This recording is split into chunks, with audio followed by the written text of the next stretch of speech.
Actually, kind of emotional, shockingly emotional. It was nice to see her again. I couldn't believe it. She's not real. Well, she is in my heart. Yeah. Yeah, well, by the time it made its way to me, it was a very well realized, rich world already. Katie Robbins and Lucy Tcherniak sent me this like beautiful deck and a playlist and scripts that were, so far along. So I could really imagine the entire world as it would, end up on screen. It's like a nice entry point to come into because my job was just to try to bring something, slightly honest to the character, but the world was very much there already. Yeah. Pretty incredible. Yeah, definitely a lifetime dream of mine. I love Japan and I always wanted to kind of know it in a deeper way, and I'm not so sure I'll ever know it in the deepest way, but yeah, I got to spend so much time here with the people and the rituals and the culture and nature, and it's such a big, glorious country. Um, and yeah, I loved it. I loved it. Sunny is I would say, somewhat of like a dark fairy tale, mystery thriller comedy question mark with comic overtones that takes place in near future Japan, and it's about a woman who's uh, just experienced unimaginable loss and is gifted this grief robot who's there to sort of help her cope with the unimaginable, and then starts this very long, active, dangerous journey towards finding out the truth and also running away from people who want something from her and she's not sure what it is. And also this unlikely friendship with a robot who might be dangerous, violent. It's a lot. I love, there's a scene where we discover that Sunny has one kind of like vice drug, and it's like this like image on a TV that puts her on a trance, and I don't. That was just the cutest thing ever because like her eyes started to spiral, and I hadn't seen that functionality before. But it's also like, it's fun to know that robots have their own vices too.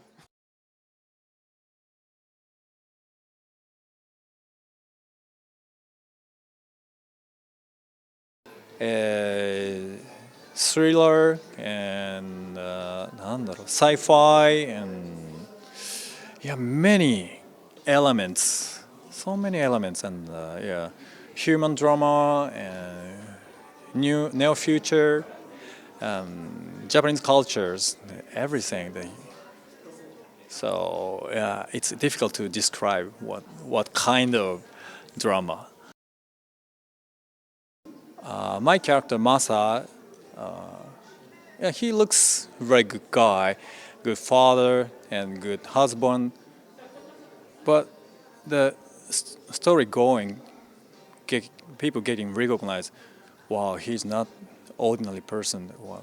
And that's the mystery, one of the mystery of this in this drama. So yeah, maybe audience will see the different side of Masa, scary or something violence and mystery. So yeah, please looking forward.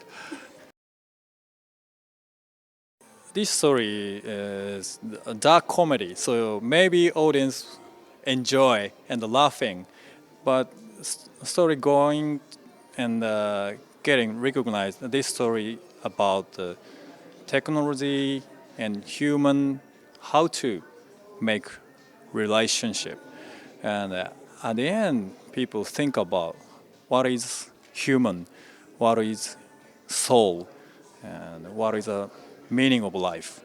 So very deep tema is there.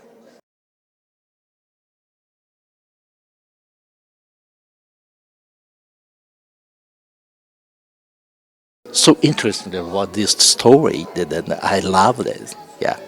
So I, I can't wait the audience where this show like it and want to see more. Yeah.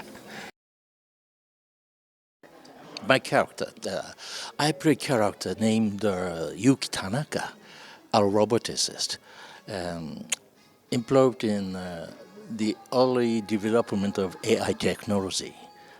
And but I can't say more than that. But my character also has a personal connection to the events of the story. Yeah. Oh, sorry, I can't say more than that. Everyone is very, I think, especially the Rashida. Rashida's performances are amazing, and so I had a great time with her to joint acting. Yeah. I hope the people like it and want to see more.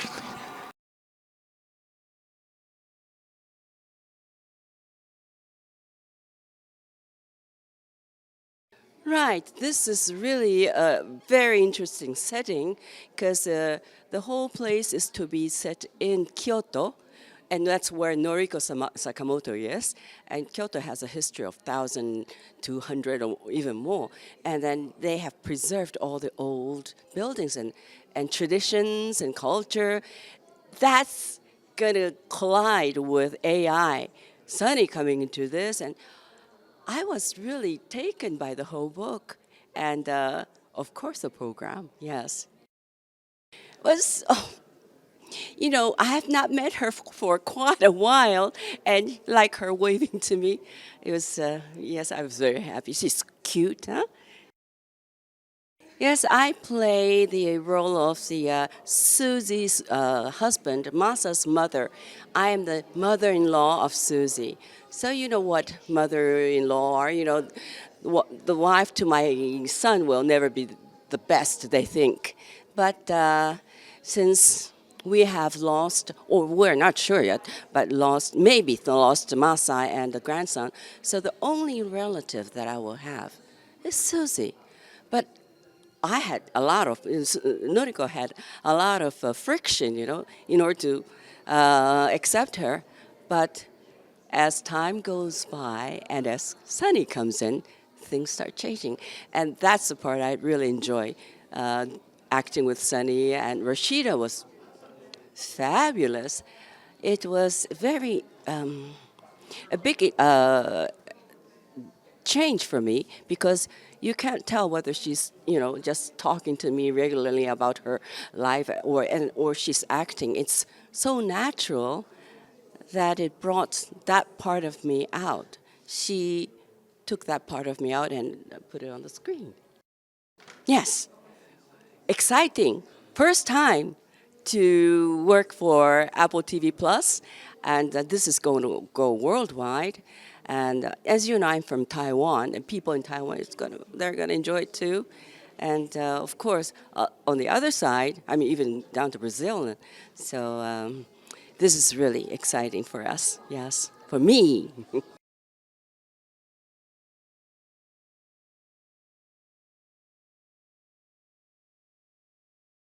It was so surreal. I hadn't seen her in 2 years, and it was like a homecoming. Like, my heart just swelled, and I almost started getting teary because we went through so much together for the 6 months of filming. So it was a lot. It was wonderful. Kismet, destined in the stars. But my relationship to Sunny is that I get to play Sunny on the show, and it's been such a ride, especially to see all the episodes now because we work so hard, and I was in the helmet for so long, and then actually seeing her on screen was really trippy. For lack of a better word, it was very trippy. So we actually had a 3-foot tall robot Sunny on set. So I would go as Joanna and do the scene and rehearse it, and then I'd go off, get rigged up into the helmet. We'd wheel the 3-foot tall Sunny on, and then we'd do the scene again, and I got to like move and animate her and do her expressions and basically like her soul. So it was really creative, and it had its own like set of challenges, but it was really, really fun. It was amazing. It's Rashida Jones. It was like, and all of like these incredible Japanese legends. It was really something special. And the story itself was really wonderful, and reading the scripts was just, I couldn't put them down. And then so to actually be able to play with Rashida Jones, with this script, was life altering. And I'm so excited for audiences to see the episodes.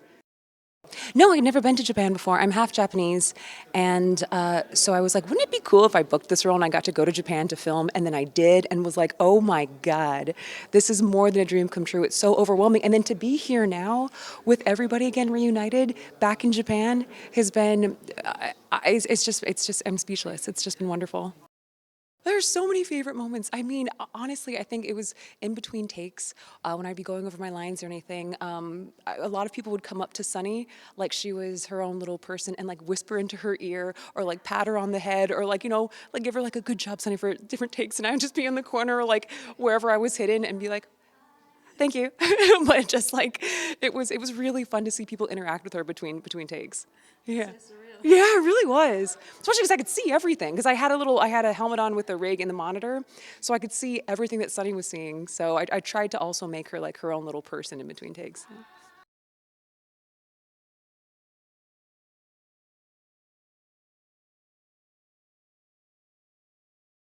Oh, amazing. I just wanted to cry. When we were like taking photos here in front of this, like I just wanted to cry because like I missed all of them. It's just wonderful. All the memories and stuff. Yeah. So Mixxy is an aspiring mixologist. She's definitely has this like feisty, cheeky character going on, and she's not like one of those typical quiet Japanese girl. And then she meets Suzie at the bar, and she accompanies Suzie on her journey. Well, it has Rashida Jones and Nishijima-san in it. It's in the sci-fi dark comedy thing. Do you want to watch it? Yeah. It is very unique. It's so hard to describe like Sunny without any spoilers because like there's so much themes going on. Yeah, just gotta see it.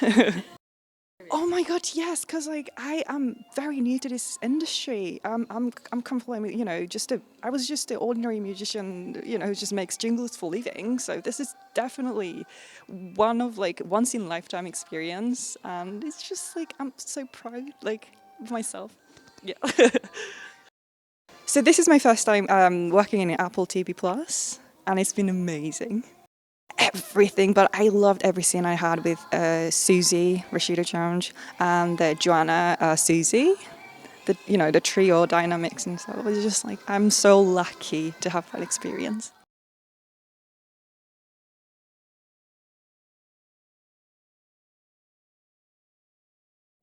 Yeah, way back in 2019, so many years ago now, I received the format, the outline from Katie before that there was a script. So A24 sent it to me, and I was just instantly I've never read an outline for something that was such a page turner. Katie's such an incredible storyteller, and obviously the source material was a great jumping off point, but where she took it was a really exciting direction and tonally very much my cup of tea.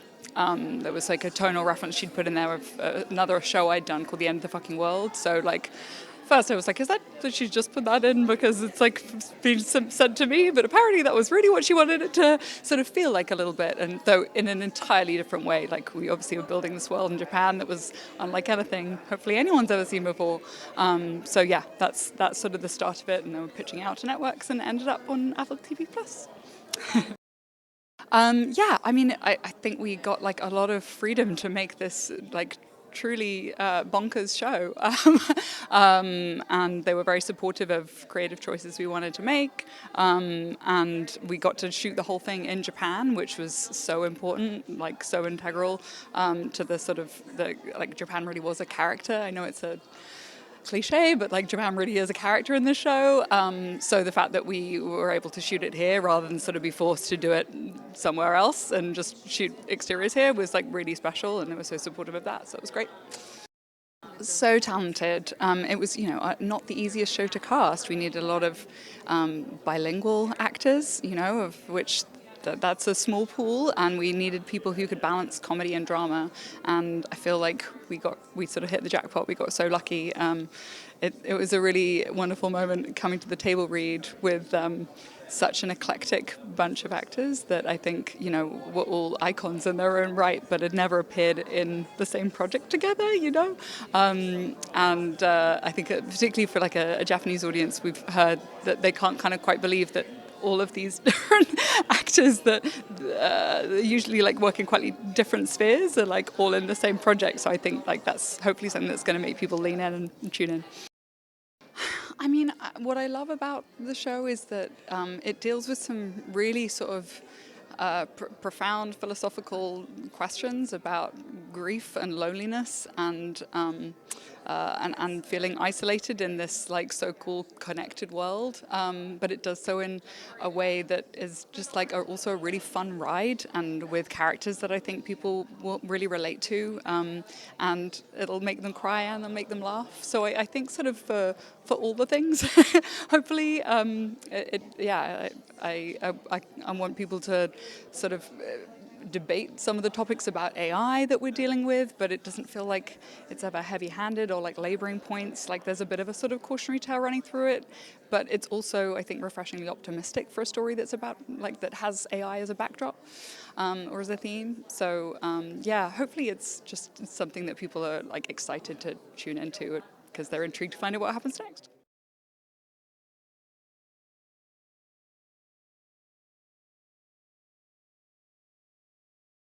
Oh my God, walking in here and seeing her was a little bit like the first time seeing her all over again. And it's like when you've been away from somebody and they seem a little different, like she seemed a little smaller and a little sweeter, and it was a great joy to see her again. I was sent the book years ago now, and I was so drawn to the character of Suzie and this experience that she'd had of losing her husband and son and the sort of devastation of that. And I've always been drawn to stories about kind of what comes after the face of tragedy. And so it was that, and then trying to figure out how to craft a story that had a spine of a thriller at the heart of it, but was also able to talk about themes that I really care about: loneliness and isolation and female friendship. I mean, I think that the show has a sense of hope at the end of the day, even though we're grappling with these themes that are quite dark. We have a sense of optimism at the end of it. And then I think we're also wrestling with themes of artificial intelligence, and like we're at this point in humanity where AI could either go in a really bad direction or a really good direction, and so we're trying to live in that tension with the show.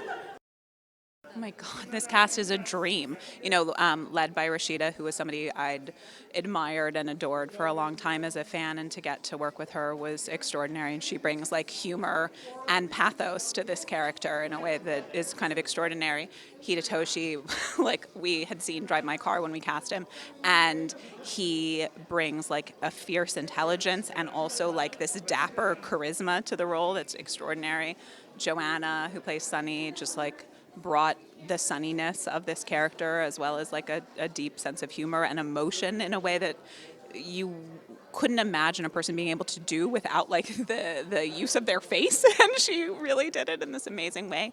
And Annie as Mixxy is just like spunky and extraordinary. And then Judy Ong is like the love of my life. I just adore her so deeply, and she has just brought like an incredible sense of humor and warmth and emotion to this character. And then Jun, as Yuki Tanaka, is just like extraordinary, and has like such gravitas, but also like this little twinkle in his eye that just like lights up the screen.